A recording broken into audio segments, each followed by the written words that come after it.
Hey there, Bri here. Today we are talking about planning your perfect safety awareness event. And I will tell you, there is something that most safety managers don't do, and that is measuring the results and getting a return on investment. So let me show you how to do it. Let's get to it. This is Safety Bri, your number one safety geek. Why do we have the behaviors that we do? Superheroes in the workplace, right? All of those things that go into making you an effective safety manager. I love what we do. Motivation, learning, teaching, training, teamwork. I geek out over that just as much as I do safety.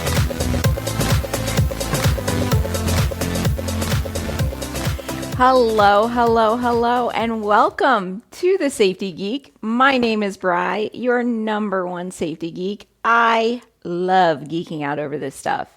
Here at the Safety Geek, we are always talking about management support and commitment, the psychology of safety, and how to build your safety culture. And today, we're going to talk about how to plan the perfect safety awareness week.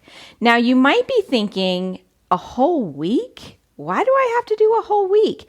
And what the heck is this safety awareness event that you're talking about, Bri? I don't know what you mean. So let's get to it. So first off, a safety awareness event is where you are actually focusing on a specific topic or a broad range of topics related to safety to build awareness to the subject with your management team as well as your employees. Now, I like to do them as an entire week because that makes it memorable. So think about it. If you're already doing like a daily pre-shift meeting or toolbox talk, or maybe you're doing a weekly safety meeting or a monthly safety workshop, it's only one event and it's a very short period of time. That is not as memorable as something that goes on for an entire week. Now, you might be confused, so I have created a calendar for you. So if you go to thesafetygeek.com/44, you will see the show notes for this episode. And there is a link to download a sample Safety Awareness Week calendar that lists everything that I generally do for my safety awareness weeks. So be sure you grab that if you're getting a little bit confused, and then you can follow along with everything that I'm saying here. Okay, so the reason why you're doing it for a week is to make it memorable. So the way the memory works is that you need to have repetition in that memory.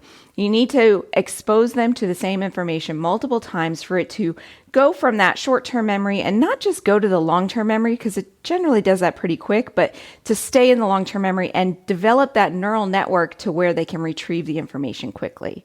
Because the way that our memories work is that things go into your long-term memory after a few seconds, but it's retrieving that memory is where we end up being stuck and where people forget things. So when you have a week-long event, you are basically compounding them with the safety information over and over again. It's really driving home that message. And this is what makes it different than an employee appreciation event. So a lot of times companies will do an employee appreciation event, and I love these. I think every company should do them. They should give back to their employees. They should appreciate them. It should be something that they do often, right? But the purpose of an appreciation event is just to say thank you. It's just to say, hey, thanks for working hard. Thanks for coming in every day. Thank you for moving the company forward.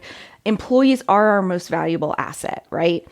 But there is no definitive purpose of that event other than showing gratitude.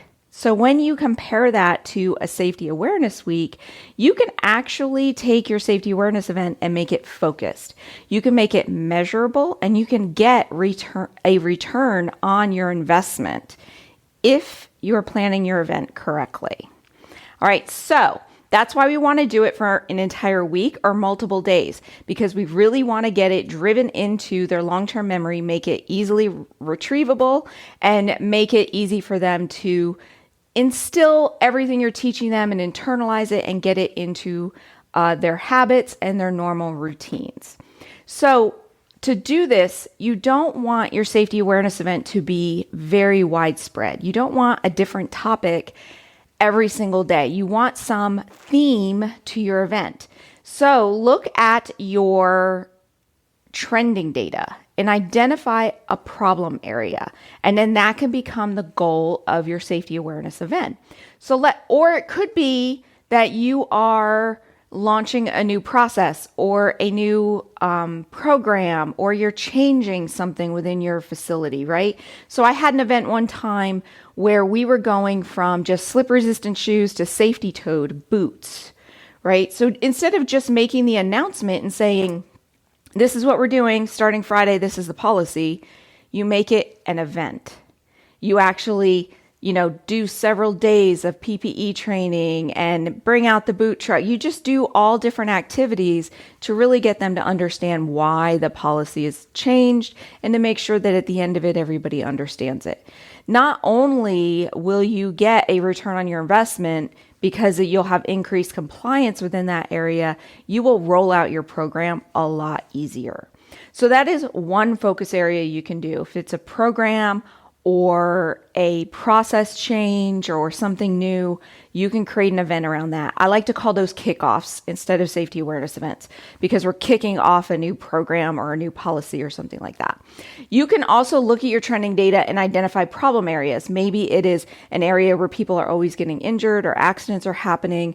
Maybe it's a high risk safety area, or maybe you're seeing a lot of non-compliance in that area. So in my sample calendar that you can download when you go to thesafetygeek.com/44, it actually does that type of event. So I selected 2 to 3 areas. So it was PPE, fall protection, and hazard communication. I selected 3 areas, and that was the focus of the entire week. So everything kind of related back to one of those 3 things. We also threw in some safety at home type of thing too, because PPE applies even at home. So I think there's a lawn care activity or something like that in there, or lunch and learn or something like that. So that is another way that you can do it. Other focus areas could be on a specific area. So let's say that your fall protection compliance was really bad, or it's OSHA's fall protection month, right? You can do a 2 to 3 day event just on fall protection, or you can make it a week long. I don't know how you would do just fall protection for a week, but you could. But you could do 2 to 3 days on fall protection if you wanted to really drive home those fall protection safety rules. You could also do it on like wellness. So one time I went to my safety committee and I said, I want you to do an awareness event, pick a topic, and you guys are in charge of it. And they picked stress management.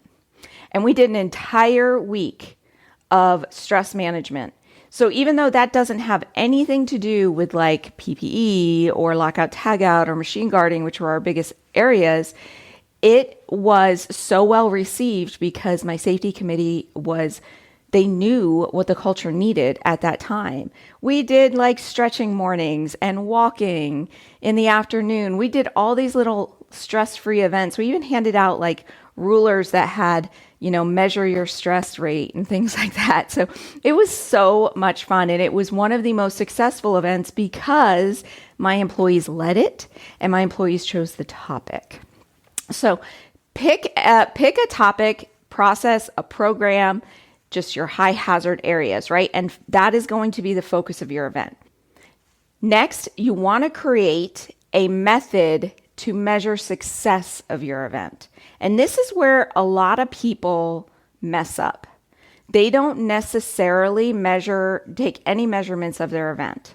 So before you even start planning your event, measure where you currently are. Like, how is compliance with fall protection right now? How's compliance with PPE? What kind of accidents and injuries are you seeing? Maybe do a survey of your employees and see what the morale is. What's the attendance lately? What's going on? So create a baseline. And then from there, decide on a goal. We're going to do this safety awareness event, but then we are going to have a goal of reducing our slip and fall injuries by 10% over the next 3 months, or a goal of reducing absenteeism by, 20%. Whatever it happens to be, there should be a goal attached to the awareness event. You need to have the goal so that way you can determine what a return on investment is going to be. Because our next step is planning the event and figuring out a budget. The goal of your safety awareness event should be that you have measurable results at the end of it. And those measurable results should last for a couple of months, if not, weeks to months. I would say at least 2 months if it was a successful event. that over the next couple of months, you would see some improvement in whatever your focus area was. These events work so well, you can actually do one every quarter just on a different topic. So now we're going to pull out a calendar. We're going to pull out a calendar, and across the top, you're going to have your days of the week. And then down the side, you're going to put all the different types of activities that you can do. Because we're not just going to say, oh, we'll just do a safety meeting every day on that topic. That's not fun. That's not engaging. That's not going to get into their long-term memory. So you want to make it fun. So you want to add in some games. Maybe you want to add in some prizes and some awards. Definitely add food, because everybody loves food. I will tell you my biggest thing, I experimented with so many different snacks and foods and all of that. During Halloween, we did a candy bar. That was a huge success. And then a nacho bar. That was the next one that everybody loves. So you had like nachos, and then you had a whole table of all the different fixings that they could put on their nachos. That went over far better than burgers and fries. I will tell you that. That was a surprise. So definitely have food. And even though the food can't necessarily be related to your topic, that kind of just makes it more of an event atmosphere. It makes it more like a party atmosphere. You can also do safety demonstrations. So if you grab my free guide, which is called The 5 Surprising Ways that you can make your employees crazy over safety. There's lots of demonstration ideas in that. You can get that at thesafetygeek.com/5 ways. And you could do demonstrations, you could do lunch and learns. You can make sure that all of your meetings, your toolbox talks, your pre-shift meetings are all focused on the same topic. You can send out safety spam emails to everybody or text messages, reminding them about everything. And you want to make announcements every day because it's like a whole event for the entire week. And then you're going to plan all of this out on your calendar. What are you going to do every single day? And then we're going to put a budget to it. So for every item that you want to do in your event, how much is it going to cost you? What do you have to buy to play that game? How much will the food cost? Is it going to be catered? What is your cost on any promotional items that you give out? Like how we gave out our little stress rulers. How much, what is your budget for awards and prizes and incentives and all of that? Get it all down in paper. How much is this event going to cost? And then add 10 to 20% to that for a buffer, because things always cost more than what we think, right? You get me. It's life. And now you have the cost of your event, and then you have your goal. What is the return on investment? How much money are you going to save when you meet that goal for this cost? Now you can present it to your management team. You have everything you need. You have your focus area, your goal, your plan, your budget. And now how can they say no to you? If it's going to cost $1,500, but it could likely save us $20,000 over the next 3 months, that's a no-brainer. Your event not only gets approved, it gets the support of your management team. And that brings me to the next thing, is don't ever try to do this alone. So plan it out. And even during the planning stage, you can go to your employees, you can go to your frontline supervisors, to your management team, and you can brainstorm activities and ideas, things that you want to do or talk about during the event.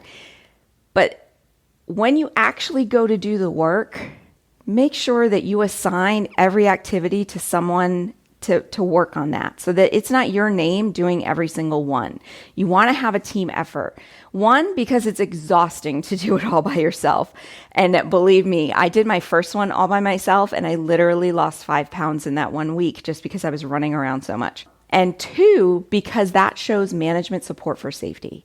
And it really kind of shows like, hey, they're actually out here participating in the event. We've talked about this before with, picking charities and things like that with your employees. It's actually more important not just to give them the money, but to do the work too. So it's great that your management team approves the awareness week, but you actually need them helping you in, cooking the burgers or leading a toolbox talk or playing games with the employees. You need them doing those types of things. We did a carnival one time, and that was really cool. And then we had a different supervisor leading each booth, and every game in the carnival was related to our topic, except for the dunking booth. We always threw in some fun stuff there too. And then at the end of your week, after everyone has helped and it has been just an amazing event, make sure that you end it with a bang. I love to end my awareness weeks with like a big town hall meeting where the leader of the company talks about how it was such a great week and everything that they learned for the week. So it's kind of like a recap of everything that they've learned, kind of gives them that summary in their head, right? And then maybe have them sign a banner. If you do like commitment banners or anything like that, you can have them sign a banner. You could celebrate it.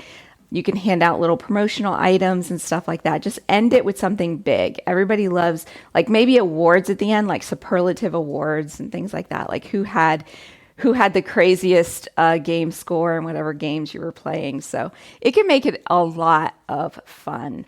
But now that the event is over, it's time to measure those results. So over the next several weeks or months, make sure that you are measuring the results and comparing it to your focus area of your event. So that way you could do a debrief with your management team and say, okay, you invested $1,500 in this week or however much it happened to be. And this is the result we got. And this is the savings that we had as a company. So you're actually showing your value as a safety manager to the company. So that is extremely important.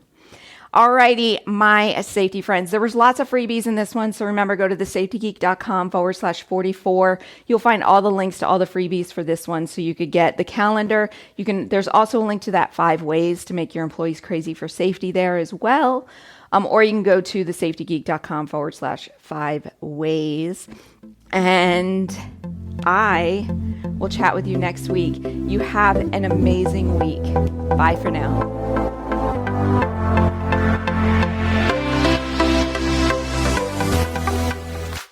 Check out the show notes and links for this week's show at thesafetygeek.com.